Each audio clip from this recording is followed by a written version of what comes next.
हमारा साथ दीजिए। ये चर्चा का विषय नहीं है। चर्चा का विषय यह है कि फौज ने तो अपना काम किया, लेकिन क्या सत्ता पक्ष में बैठे हुए नेताओं ने अपना काम किया कि नहीं किया, यह चर्चा का विषय है। चर्चा का विषय यह है कि सत्ता पक्ष की कार्यप्रणाली क्या रही ऑपरेशन सिंदूर के समय, और हमारा देश लोकतंत्र है, विपक्ष की जिम्मेदारी है। यदि सत्ता पक्ष अपनी जिम्मेदारी में कहीं कमी छोड़ता है तो विपक्ष की जिम्मेदारी है उस कमी को, उस खामी को देश के जनता के सामने रखे। यह हमारी जिम्मेदारी है इस प्रजातंत्र में। विपक्ष ने अपनी जिम्मेदारी उस समय निभाई जब पहलगाम पे आतंकी हमला हुआ, और हमने कहा कि हम आपके साथ हैं। हमने कहा कि दुश्मन को मुंह तोड़ जवाब दो, पूरा देश आपके साथ है, विपक्ष आपके साथ है। लेकिन आपने क्या किया? आपने सर्वदलीय बैठक रखी, लेकिन सर्वदलीय बैठकों में प्रधानमंत्री जी नहीं शामिल हो पाए। उनकी व्यवस्था दिखाई गई। अगर उन दिनों में उनकी व्यवस्था थी तो दिन बदले जा सकते थे, और अगर दिन में व्यवस्था थी तो रात के 12 बजे भी अगर आप सर्वदलीय बैठक रहते तो हमारे नेता, देश के विपक्ष के नेता सब आने के लिए तैयार थे। दुनिया में एक शक्ति प्रदर्शित होती भारत के लोकतंत्र की कि सब एक हैं, लेकिन आपने वो मौका चूक गए आप। उसके बाद बहरहाल ऑपरेशन सिंदूर में हमारी फौज ने अपना पराक्रम दिखाया, अपना लोहा मनवाया, और एक ऐसा समय आया 9 तारीख के बाद जब दुनिया ये मानने लगी कि हिंदुस्तान की फौज का अपर हैंड है, हम एडवांटेजियस पोजीशन में हैं, हम दुश्मन के गले के नजदीक हैं। लेकिन फिर 10 तारीख को यकायक सीज फायर। देश की भावना थी कि पाकिस्तान को मुंह तोड़ जवाब दिया जाए, निर्णायक जवाब दिया जाए, जैसा 1971 में पाकिस्तान के 2 टुकड़े करके दिखाया था हमारी देश की फौज ने। तत्कालीन प्रधानमंत्री जी इंदिरा जी के समय पाकिस्तान को ऐसा जवाब दिया जाए। आप बार बार बोलते थे पाकिस्तान ऑक्यूपाइड कश्मीर की बात बोलते थे, अब आगे किस मुंह से आप पाकिस्तान ऑक्यूपाइड कश्मीर की बात रखेंगे देश के सामने? आपके सभी वक्तव्यों में कहा गया है कि पाकिस्तान घुटनों पे था। आप ही कह रहे हैं अगर पाकिस्तान घुटनों पे था तो सीज फायर की, जो सीज फायर जिसको आपने स्वीकृति दी और आप कह रहे हैं कि हमने सीज फायर को माना, अगर पाकिस्तान घुटनों में था तो सीज फायर की क्या जस्टिफिकेशन है? मगर दुख तो तब हुआ, देश के दिल में दुख हुआ कि देश की जो भावनाएं थी उन भावनाओं पे विराम, युद्ध विराम, पाकिस्तान की ईंट से ईंट बजाने की भावनाओं पे विराम अमेरिका की एक ट्वीट ने आपके युद्ध विराम की घोषणा से पहले की। उसके बारे में मैं आऊंगा, लेकिन ये सीज फायर की क्या शर्तें थी देश के सामने आपको रखना चाहिए। मगर इन शर्तों के साथ साथ युद्ध विराम से पहले भी एक रणनीतिक चूक हुई। आज राजनाथ सिंह जी कह रहे थे कि कांग्रेस के समय यह रणनीतिक चूक हुई पाकिस्तान को लेकर। सबसे बड़ी रणनीतिक भूल उस समय हुई, आदरणीय विदेश मंत्री जी बैठे जब इन्होंने टेलीफोन करके कहा कि हम केवल आतंकी ठिकानों को निशाने पे ले रहे हैं, मगर हम किसी मिलिट्री या सिविलियन ठिकानों को निशाने पे नहीं ले रहे। जब ये कहा आपने स्वीकार किया, एक तरीके से क्लीन चिट दी पाकिस्तान की आर्मी और सरकार को, और अलग अलग दृष्टि से आपने देखा पाकिस्तान, जबकि आपके सारे ही स्पीकर्स कह रहे हैं, मान रहे हैं, और देश मानता है, दुनिया को पता है कि पाकिस्तान की सरकार, पाकिस्तान की आर्मी और इन आतंकियों में कोई भेद नहीं किया जा सकता। ये एक हैं।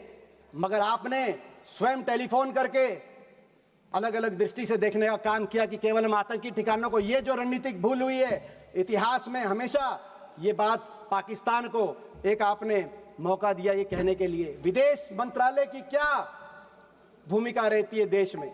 विदेश मंत्री का काम कोई स्कूल, कॉलेज या सड़क बनाना नहीं होता। विदेश मंत्रालय का काम होता है दुनिया में अपने दोस्त मुल्कों की संख्या को बढ़ाना। विदेश मंत्रालय की और विदेश नीति की आपकी सच्चाई 11 साल की तब सामने आई जब ये टकराव की स्थिति पैदा हुई। कितने देश आपके साथ आके खड़े हुए और कितने देशों ने खुल के पाकिस्तान का साथ दिया, दुनिया ने देखा। और ये बात कबूलनामा, अभी मेरे मित्र जय पांडा भी कह रहे थे कि देशों की तरफ से पढ़ रहे थे कि उस देश ने आतंकी हमला का निंदा करी और उस देश ने निंदा करी। मैं पूछना चाहता हूं, एक देश का नाम बताओ जिसने आतंकी हमले की निंदा भी करी और यह भी कहा कि पाकिस्तान इसके पीछे है और हम पाकिस्तान की भी निंदा करते हैं। एक देश ने पाकिस्तान की निंदा नहीं करी। और दूसरी तरफ पाकिस्तान के साथ देने वालों की देशों में चीन, टर्की, अजरबैजान, मलेशिया जैसे देशों की, और आपके साथ एक ने भी बयान नहीं दिया। और ये बात आपको भी पता है, 11 साल की आपकी विदेश नीति, दुनिया में जो भ्रमण प्रधानमंत्री जी ने किया, विदेश मंत्री जी आपने किया, बाकी अधिकारियों ने किया, उसका सच तब सामने आया जब इस घटना के बाद आपको सांसदों पर अपना विश्वास व्यक्त करते हुए सांसदों के प्रतिनिधित्व मंडल भेजने पड़े। 11 साल से आप क्या कर रहे थे दुनिया में के चप्पे चप्पे में घूम के, जब आपको सांसदों पे आना पड़ा। दुख इस बात का, और आपकी विदेश नीति की दूसरी बड़ी कमी, बहुराष्ट्रीय संस्थाओं ने उस एक महीने में जिस तरीके से पाकिस्तान का साथ दिया और आप उसको रोकने में असफल साबित हुए। जिस तरीके से आईएमएफ ने 1 बिलियन का लोन, जब टकराव चल रहा था, शायद दुनिया के इतिहास में पहली बार हुआ होगा, आईएमएफ ने $1 बिलियन का लोन सैंक्शन किया, जिसका विरोध भी आपने किया, लेकिन आपके विरोध को आईएमएफ ने नहीं सुना। वर्ल्ड बैंक ने $40 बिलियन के निवेश का प्रस्ताव पारित किया, तो उसी महीने एडीबी ने उसी मई के महीने में $800 मिलियन का लोन पाकिस्तान के लिए स्वीकृत किया। दूसरी तरफ यूनाइटेड नेशंस सिक्योरिटी काउंसिल के अंदर पाकिस्तान को काउंटर टेररिज्म ग्रुप का को चेयरमैन बनाया गया, डकैत के हाथ को थानेदार बनाया गया, आप रोक नहीं पाए। और FATF financial action task force, जिसमें 2011 में पाकिस्तान को ब्लैक लिस्ट किया गया था, FATF में ग्रे लिस्ट में डाला गया था 2011 में यूपीए सरकार के समय, और 2022 में उसको FATF से ग्रे लिस्ट और ब्लैक लिस्ट से पाकिस्तान को बाहर निकला, लेकिन आप उसको रोक नहीं पाए। आपकी विदेश नीति में कमी, दूसरी कमी वहां है जब दुनिया के मुल्कों ने, अमेरिका और रूस जैसे मुल्कों ने भी हिंदुस्तान और पाकिस्तान को बराबर तोल दिया। ये कैसे संभव है? हम इसको कैसे मान सकते हैं? एक मुल्क आतंकवाद को पोषित करने वाला मुल्क है और दूसरा मुल्क आतंकवाद से पीड़ित मुल्क है। हम अंतर्राष्ट्रीय ऑर्डर की लड़ाई लड़ रहे हैं, लेकिन आपने देखा बार बार सभी मुल्कों ने बराबर तोल दिया। आपकी विदेश नीति की तीसरी बड़ी असफलता अमेरिका को लेकर है। ये वही अमेरिका है, हमारे इतिहास में समय समय पर अमेरिका को जब आंख दिखाने की बात आई तो हमने आंख भी दिखाई, और जब हाथ मिलाने की और मधुर संबंधों की बात आई तो पिछले 2 दशकों में अमेरिका से संबंधों में सुधार भी हुआ। हमने उतार चढ़ाव अमेरिका से संबंधों में देखा है।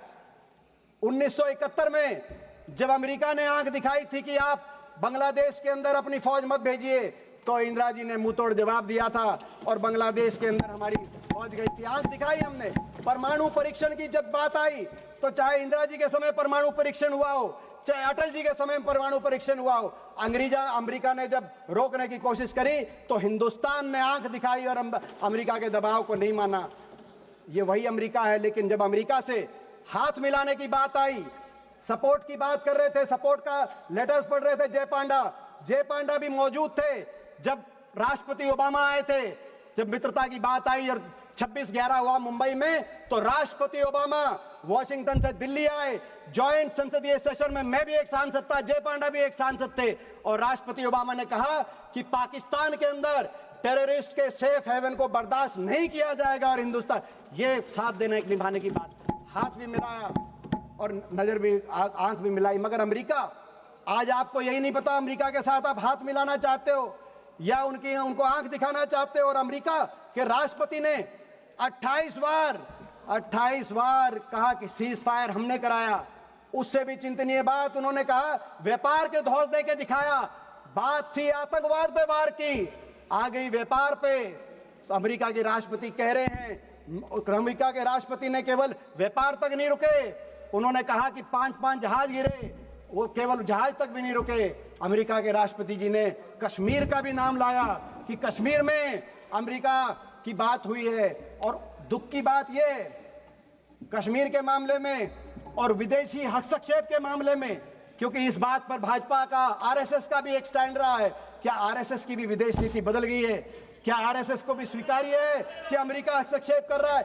दुख की बात और है, दुख की बात यह है कि 28 बार अमेरिका के मुखिया ने अपने मुंह से ये बात कही और लगातार कह रहे हैं, लेकिन हमारे देश के मुखिया ने एक बार भी उसका खंडन नहीं किया कि अमेरिका के राष्ट्रपति झूठ बोल रहे हैं, गलत बोल रहे हैं। अमेरिका को भी चुनना होगा, अमेरिका को भी चुनना होगा। अमेरिका को कैसे संबंध चाहिए हिंदुस्तान के साथ? दुनिया की एक शक्ति है हिंदुस्तान, भारतवर्ष। भारतवर्ष को पाकिस्तान से का बराबरी नहीं कर सकता अमेरिका। अमेरिका को भी चुनना होगा। और मैं आपसे भी कहना चाहता हूं, आपको भी रास्ता चुनना होगा। या तो आंख दिखाओ या हाथ मिलाओ, या तो बातचीत करके अमेरिका से संबंध सुधारो और डोनाल्ड को चुप कराओ, डोनाल्ड का मुंह बंद कराओ। नहीं तो हिंदुस्तान में मैकडोनाल्ड को बंद कराओ। अमेरिका को अधिकार नहीं है, दोनों घोड़ों पे सवार होकर चलने का अधिकार नहीं है। आपकी एक और आपकी विदेश नीति की तीसरी बड़ी असफलता चीन को लेकर है। मैं याद दिला दूं, जब आसिफ मुनीर अमेरिका के अंदर लंच कर रहे थे, उनको भोजन दिया जा रहा था और वो कह रहे थे कि डोनाल्ड ट्रंप को नोबेल पीस प्राइज दिया जाए। जब वो ये कह रहे थे, उसी दिन इत्तेफाक से उसी दिन चीन के अंदर ट्राइलैटरल बातचीत चल रही थी, चीन, पाकिस्तान और बांग्लादेश की। ये उस दिन ट्राइलैटरल बातचीत चल रही थी। चीन को लेकर बार बार आपको आगाह किया हमारे नेता राहुल गांधी जी ने, इसी सदन में किया है, लेकिन उनकी बात को आपने हल्के में लिया। और आज आपको आगाह कर रहे थे, हमारी फौज आगाह कर रही है चीन को लेकर। जो हमारे फौज के deputy chief of army staff है राहुल सिंह, उनका बयान आया कि चीन ये जो युद्ध था, इसमें पूरी तरीके से पाकिस्तान को सर्वेलेंस में, सैटेलाइट में, इक्विपमेंट में, प्लेटफॉर्म में, नेटवर्क में पूरी तरीके से पाकिस्तान का साथ चीन दे रहा था। और पाकिस्तान के डीजीएमओ की बात आई कि जब लड़ाई चल रही थी तो एमओ रूम के अंदर चीन के एम्बेसडर, पाकिस्तान में जो चीन के एम्बेसडर हैं, वो एमओ रूम में बैठे थे, पाकिस्तान के आर्मी के हेडक्वार्टर में बैठे थे। ये पाकिस्तान के डीजीएमओ ने कहा। लेकिन आपका क्या रिस्पॉन्स रहा? आपने चीन के एम्बेसडर को अभी तक दिल्ली में तलब करने का भी की कार्रवाई नहीं करी, चीन को कार्रवाई नहीं करी। जब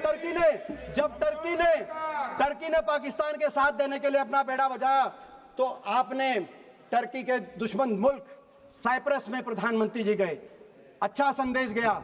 मगर जो असली दुश्मन था चीन, आपको अगर संदेश देना था तो ताइवान में प्रधानमंत्री जी जाते, चीन को संदेश देते। चीन को भूल गए।